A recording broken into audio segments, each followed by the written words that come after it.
Ignition sequence start. 6, 5, 4, 3, 2, 1, 0. Liftoff. We have a liftoff.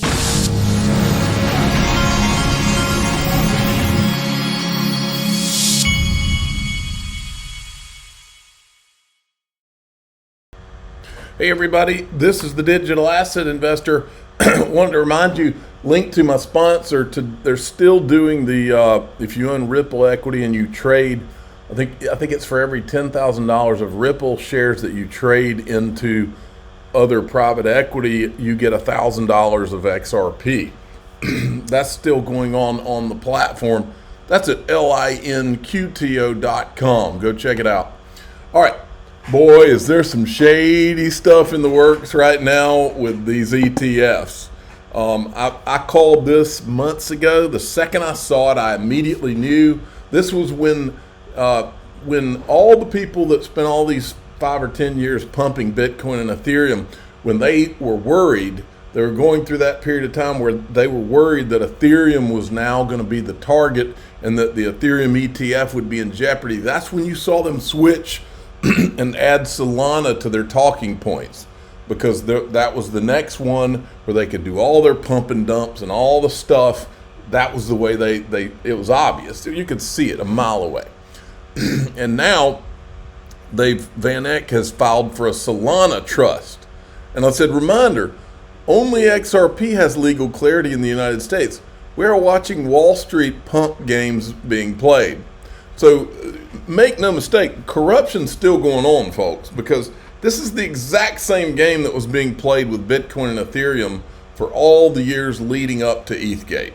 It's the same exact playbook where you're scratching your head. You're like, why Solana? Why is Solana getting all this attention? Why is CNBC putting Solana on their page all of a sudden?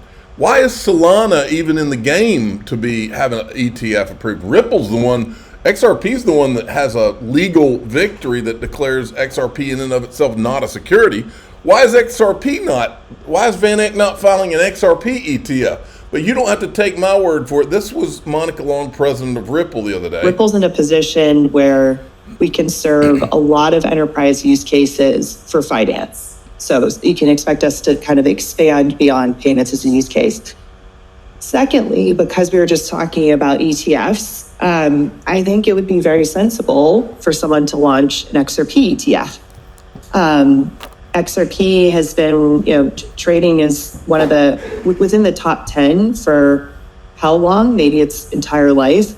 And on the top exchanges like Coinbase and Kraken, it's certainly in the top 5 of daily volume.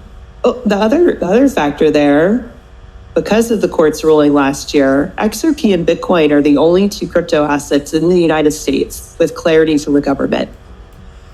Actually, legally, XRP is the only one. She's being generous on the Bitcoin thing just because the people currently in power have blessed it, but it doesn't have a legal. It does not legally have clarity. It doesn't have legal clarity, which would be either a law, congressional bill passed, or something from the courts. Bitcoin has neither. It's only XRP. Now here's Kraken CEO. The political tide is changing, folks. I'm curious if you've been discussing crypto policy with former President Trump and current Republican frontrunner Donald Trump, or any members of his team. Have you been doing that? So on the policy side, I mean, we've had a number of different discussions across both sides, from a partisan standpoint. For what it's worth, we're extremely encouraged by what we've seen from, the Donald Trump and his campaign over the past couple of months. He's, embraced cryptocurrency.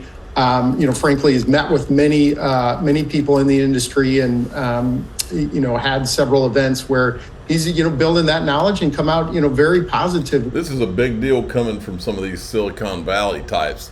These are the types that hated Trump before this year, folks. The whole tide's changing. Look at Stuart Alderati, another court slams SEC, this time for unlawfully rescinding a rule on proxy advisory firms without adhering to Administrative Procedure Act. The court explains that Gensler personally directed this illegal move. National Association of Manufacturers versus SEC. Then he had made this comment yesterday. Note to Gary Gensler, the courts aren't adjusting. They are finding that you are breaking the law by exceeding your statutory authority. Then John Deaton was pretty pissed in the last 24 hours at Gary. But this right here is about U.S. government just sent 4,000 Bitcoin to Coinbase. This is nonsense. People are sick and tired of coming from our government. Gary Gensler, working at the direction of Elizabeth Warren, joined the anti-crypto army she promised to build when she announced her re-election. Gensler, as chairman of the SEC, has declared Coinbase's business illegal, yet the U.S. government is using that illegal business to sell Bitcoin to the American public. You can't make this stuff up. He's 1,000% right.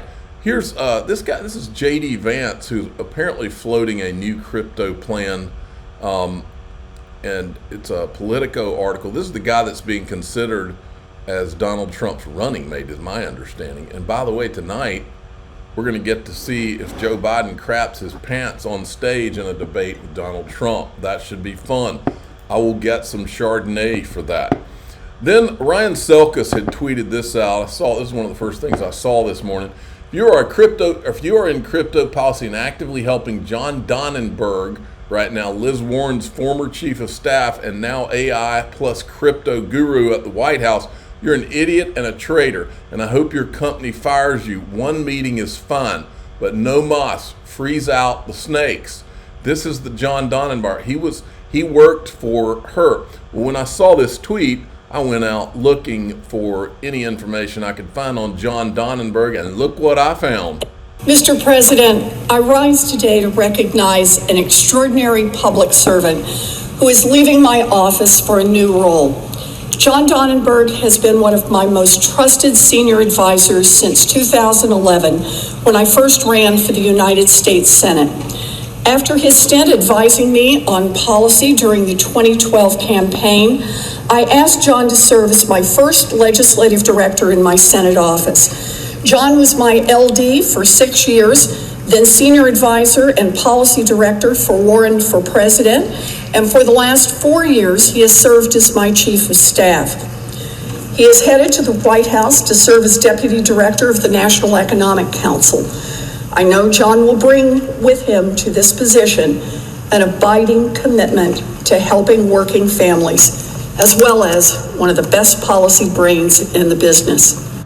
So he's one of the ones that she sent over there to run Operation Choke Point 2.0. It's good that we know exactly who he is. Ryan Selkis retweeted the video and said, if you're in crypto policy and actively helping John Donenberg right now, Liz Warren's former chief of staff and now AI plus crypto guru at the White House, you're an idiot and a traitor, and I hope your company fires you. No mas.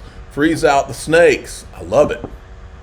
Then we got this. Coinbase has filed a lawsuit against the SEC and the FDIC. Caitlin Long says offense from Coinbase lawsuit against FDIC filed today. Federal banking agencies have indeed used every regulatory tool at their disposal to cripple the digital asset industry for nearly 2 decades. A wide array of federal financial regulators, including the SEC and FDIC, have used every regulatory tool at their disposal to try to cripple the digital asset industry. This Freedom of Information Act lawsuit seeks to bring to light the FDIC's role in that unlawful scheme. All these liars are being called out. And then we had this, I found this video this morning. Casey Craddock at Money 2020. She's with Ripple, managing director UK and Europe. She's at Money 2020 in Europe. Nadira Rikova, Financial ID, Amsterdam Money 2020, and today with us, Cassie Craddock. She's a managing director at Ripple UK Euro.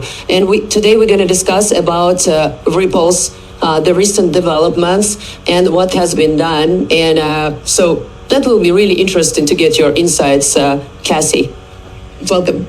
Hi, and great. Thanks for having us. Yeah, today we're gonna cover like three main aspects. The first is like strategic partnerships and expansions of Ripple and innovations in cross-border payments and regulatory framework, because it's becoming more and more stringent.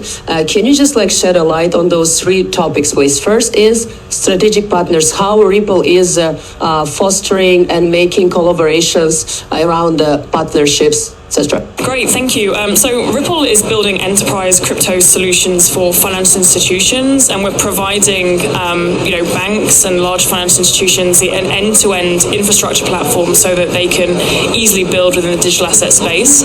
We've now been in business for 12 years. We started back, many years ago now, with payments as our first use case because we saw a great opportunity to enhance and improve cross-border payments. And so today we have processed over $50 billion in flow. We have payout capabilities in over 80 plus countries, representing 90% of the FX market. And we continue to see adoption of financial institutions leveraging our technology to send cross-border payments instantly, more cost-effective, and without the need to pre-fund in destination, which is a trapped liquidity issue. And beyond that, we last year announced our acquisition of Metaco, which was a $250 million acquisition, which was our largest to date. And that's a custody platform that enables large banks and financial institutions to safely secure their assets. And we continue to expand products and services that are driven by customer demand. This year we announced that we'll be launching a USD stablecoin, which is something that we're really excited about and will help complement, in addition to XRP, the ability to send cross-border payments, but also is a key piece of infrastructure that is needed for developer adoption of the XRP ledger. So something that we're really excited about. So that's Okay, I'm gonna stop there. You can go on X and see the rest of that. Now in DAIXRP.com, you know what we're going to talk about? We're going to talk what is the biggest. We know that we're surrounded by lies in crypto and everything else that have been told by our government here in the United States. But what's the biggest lie? What is the biggest lie? And I'm not saying this is the biggest lie. These guys are saying this is the biggest lie. And I'll go through it a little bit. I think there are multiple huge lies that have been told over the last 50 years. But this is definitely one of the biggest, probably maybe the biggest. I'm the digital asset investor. I'm not an investment advisor. This is for entertainment purposes only. Please subscribe, hit the like button, and tell your friends and family. Let's go show what the biggest lie is. Or one of them. Here we go.